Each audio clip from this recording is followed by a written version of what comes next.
কেউ কিনল না বাংলাদেশের মুস্তাফিজুর রহমানকে। একমাত্র বাংলাদেশি হিসেবে মেগা নিলামের দ্বিতীয় দিন এখন পর্যন্ত নাম উঠেছিল কাটার মাস্টারের, কিন্তু আগ্রহ দেখায়নি 10 ফ্র্যাঞ্চাইজির কেউ। যদিও দ্বিতীয় দিনটা শুধুই পেসারদের। ভারতীয় 3 পেসার বিক্রি হয়েছেন 8 কোটি রুপির বেশি দামে। আন্তর্জাতিক মানদণ্ডে বাংলাদেশি ক্রিকেটারদের অবস্থান চোখে আঙুল দিয়ে দেখিয়ে দিয়েছে এবারের আইপিএল মেগা নিলাম। সাকিব, মুস্তাফিজ সহ ড্রাফটে 12 জনের নাম থাকলেও কেউই এখন পর্যন্ত দল পাননি। এমনকি নিলামে উঠলেও 2 কোটি রুপি ভিত্তিমূল্যের মুস্তাফিজকে নিয়ে আগ্রহ দেখায়নি কোনো দল। অথচ আইপিএলে বাড়ছে আফগান ক্রিকেটারের সংখ্যা। এবার দল পেয়েছেন আরও 4 জন। গুজরাটে থেকে যাওয়া রশিদ খানকে নিয়ে সংখ্যাটা 5, যাদের একজন আল্লাহ গজনফার।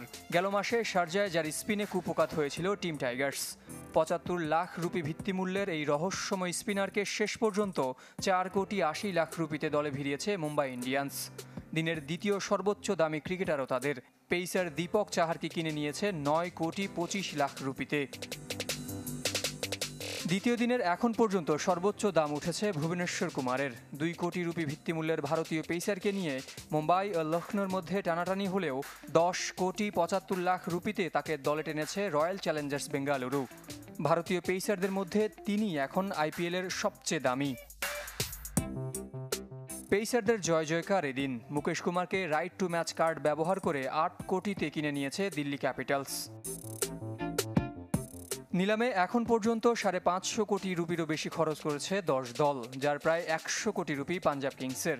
এছাড়া Delhi Capitals, Lucknow super giants, royal Challengers বেঙ্গালুরুর খরচ ছাড়িয়েছে 60 কোটি রুপি। এখন পর্যন্ত সবচেয়ে কম খরচ করেছে মুম্বাই ইন্ডিয়ান্স।